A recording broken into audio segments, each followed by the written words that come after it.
Assalamualaikum warahmatullahi wabarakatuh. Saya Hanifah Mahapurusa beserta teman sekelompok saya Ahmad Torik, Auranasya, Rehan Safero, Rifki Ahmad, Riki Gunawan, Syahra Dwi, dan Yurika Amartia dari kelas 11 Bahasa. Video ini dibuat dan disusun untuk memenuhi tugas kelompok mata pelajaran antropologi dengan guru pembimbing Bapak Wawan Setiawan. Di sini kami akan menyampaikan studi antropologi bidang etnografi. Etnografi yang akan kami sampaikan adalah susunan hasil penelitian etnografi suku Dayak. Indonesia terkenal sebagai negara dengan ratusan suku bangsa, budaya, bahasa, adat, dan kebiasaan.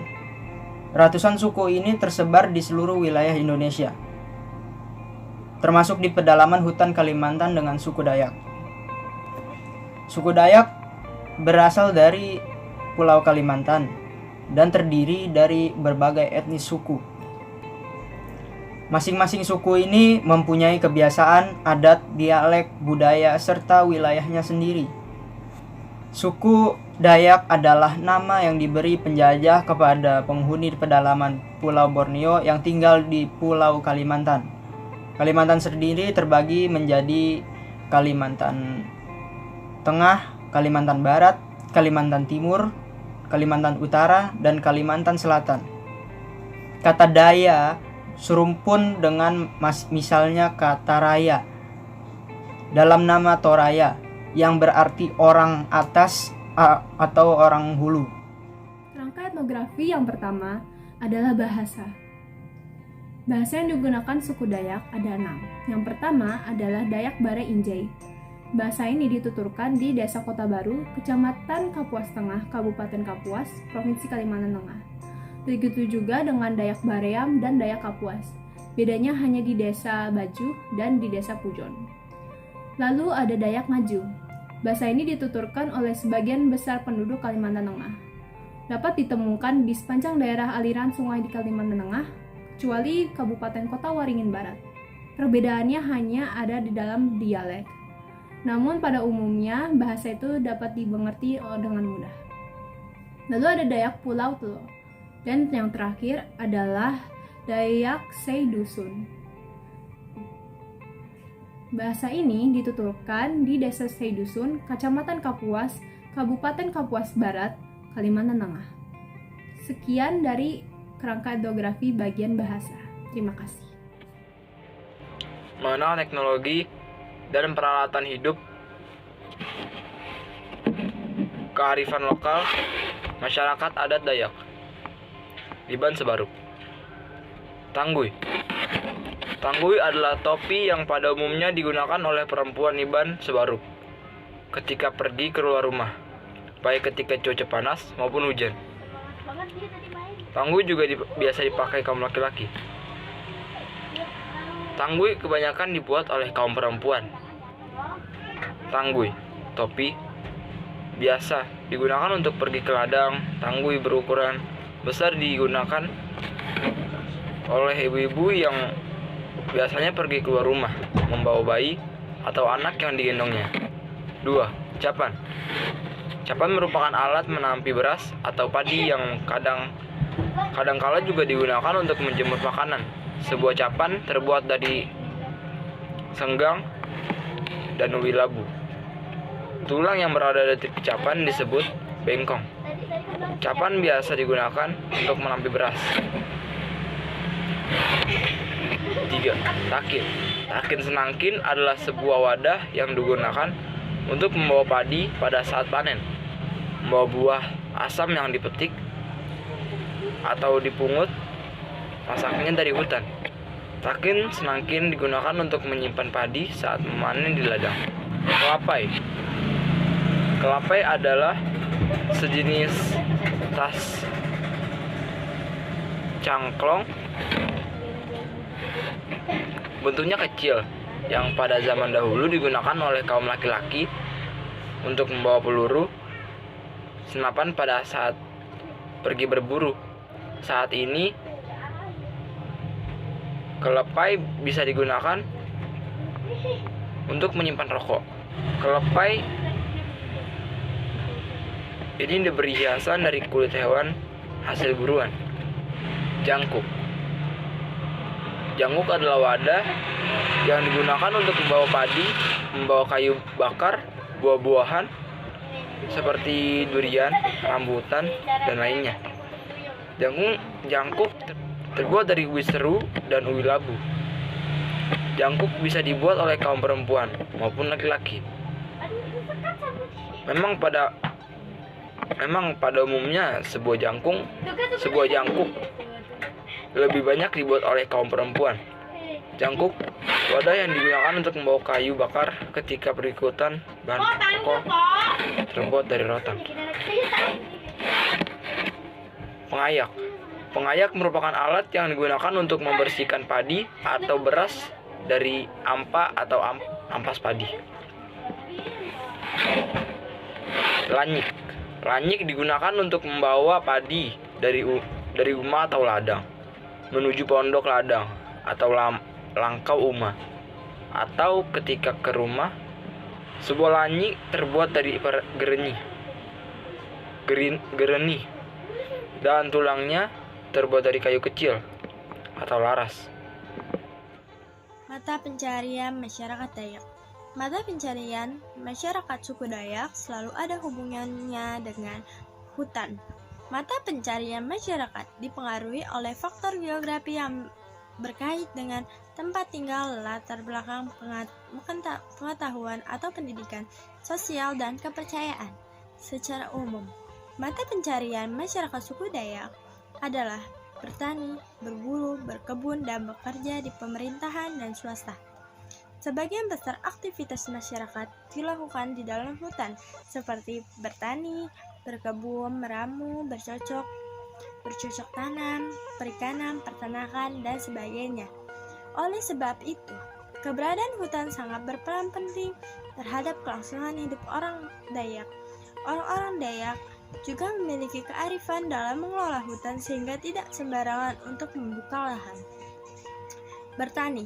Pada zaman dahulu, sebelum mengenal adanya pendidikan formal, kebanyakan masyarakat Dayak memiliki mata pencarian sebagai petani yang menggarap lahan yang ada di tempat tinggal mereka.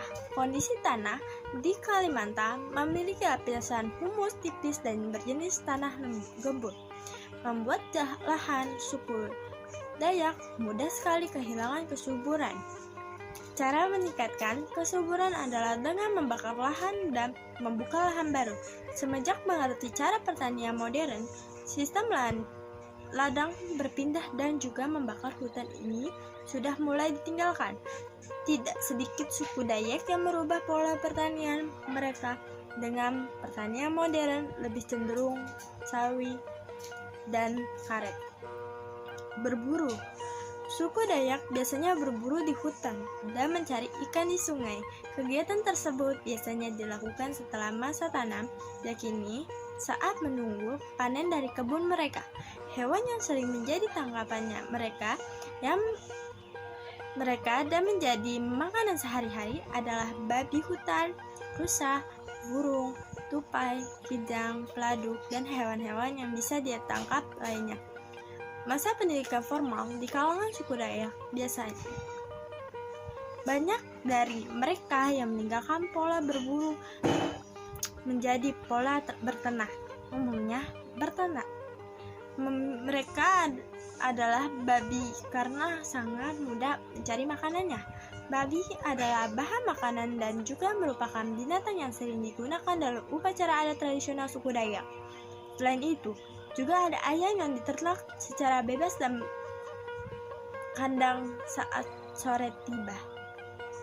Pegawai dewasa ini, banyak putra-putri suku Dayak yang berhasil menempuh pendidikan hingga tingkat yang paling tinggi, sehingga merubah pola mata pencarian suku Dayak. Banyak dari generasi baru suku Dayak yang kemudian menjadi pegawai negeri, karyawan di perusahaan swasta atau BUMN, bahkan menjadi pejabat di pemerintahan.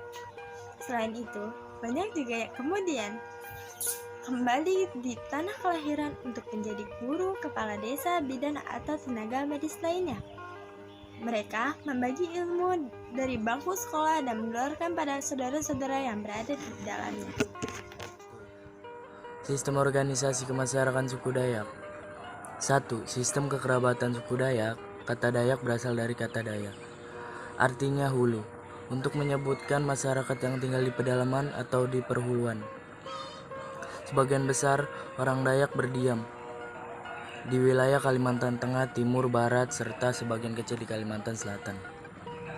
Suku bangsa Dayak terdiri atas beberapa suku bangsa, antara lain Iban, Manian, Ngaju, Kenyah, Lawangan, menurut Kiyu dan sebagiannya. A. Bilateral atau ambilenial, yaitu sistem kekerabatan yang menarik garis keturunan dari pihak ayah dan ibu, sehingga sistem pewarisan tidak membedakan anak laki-laki dan anak perempuan. 2. Bentuk kehidupan keluarga. A. Keluarga Bati atau disebut nuclear family, wali atau asbah mewakili keluarga dalam hal dan politik di lingkungan dan di luar keluarga. Adalah anak laki-laki tertua. B. Keluarga luas extended family. Wali atau asbah adalah saudara laki-laki ibu dan saudara laki-laki ayah. Peran wali atau asbah misalnya dalam hal pernikahan, orang yang paling sibuk mengurus masalah pernikahan sejak awal sampai akhir acara. Oleh karena itu, semua permasalahan dan keputusan keluarga harus dikonsultasikan dengan wali atau asbah. Penunjukan wali atau asbah berdasarkan kesepakatan keluarga. 3. Perkawinan yang boleh dilakukan dalam keluarga paling dekat. A. Antara saudara sepupu 2 kali. Perkawinan antara gadis dan bujang bersaudara sepupu derajat kedua atau hazinan, yaitu sepupu dan kakek yang bersaudara. B. Sistem endogami atau perkawinan yang ideal, yaitu perkawinan dengan sesama suku dan masih ada hubungan. Pengetahuan suku Dayak juga memiliki sistem pengetahuan tersendiri untuk bertahan hidup survival. Secara sederhana, pengetahuan adalah segala sesuatu yang diketahui manusia tentang benda, sifat, keadaan, dan harapan-harapan. Adapun sistem pengetahuan masyarakat Dayak zaman dahulu meliputi pengetahuan tentang alam, pengetahuan tentang tumbuh-tumbuhan dan hewan, pengetahuan tentang tubuh, sifat, dan tingkah laku sesama manusia, pengetahuan tentang ruang dan waktu, pengetahuan tentang seni dan musik, pengetahuan tentang hukum dan politik, pengetahuan tentang filsafat, pengetahuan tentang sains dan merancang, pengetahuan tentang peralat dan senjata, dan pengetahuan lain-lainnya. Pengetahuan-pengetahuan tersebut diperoleh melalui pengalaman, intuisi, wahyu, dan berpikir menurut logika atau percobaan-percobaan trial and error yang disampaikan secara lisan dan tulisan secara turun-temurun. Berkembangnya sistem pengetahuan Dayak sampai saat ini menjadi misteri yang perlu diteliti lebih lanjut lagi. Dilihat bukti-bukti peninggalan yang masih tersisa, pengetahuan masyarakat Dayak zaman dahulu sudah cukup maju. Sistem religi Dayak. Penduduk Dayak memiliki dasar kepercayaan keharingan. Istilah keharingan diambil dari kata danum, keharingan yang berarti arti kehidupan. Air kehidupan. Orang Dayak percaya bahwa di dunia ini banyak terdapat roh-roh halus. Mereka percaya akan 1. Sangiang atau bisa disebut roh yang tinggal di tanah dan udara. 2. Timang atau juga bisa disebut roh yang tinggal di batu keramat. Dan nomor 3. Tondoi atau roh yang tinggal di bunga. Dan 4. Kujang atau roh yang tinggal di pohon. Dan yang kelima, Longit atau bisa disebut roh yang tinggal di mandau-mandau. Roh nenek moyang suku Dayak sangat berpengaruh pada kehidupan. Beberapa istilah roh nenek moyang liu dunia roh, Ewu liu negeri kaya raya, dewa tertinggi atau bisa disebut Ranying. Terima kasih. Selanjutnya kerangka etnografi yang terakhir yaitu kesenian.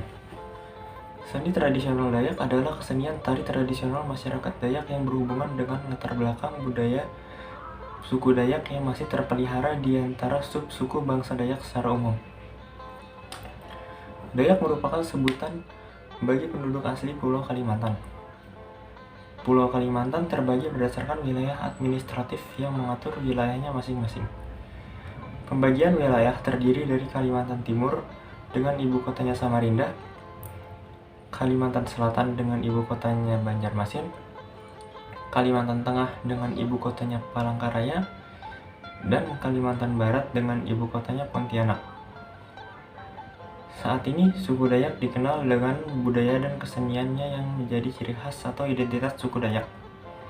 Di antaranya adalah kesenian seperti tari-tarian khas suku Dayak yaitu tari hudok, tari burung enggang, tari leleng, dan tari panga-panga. Kesenian kerajinan tangan seperti cucuk manik, anyaman, ukiran kayu, mandau yang menjadi ciri khas budaya Dayak, dan kesenian tradisional musik sampek. Sekian yang dapat kami sampaikan. Bila ada kata-kata yang salah, kami mohon maaf. Terima kasih. Wassalamualaikum warahmatullahi wabarakatuh.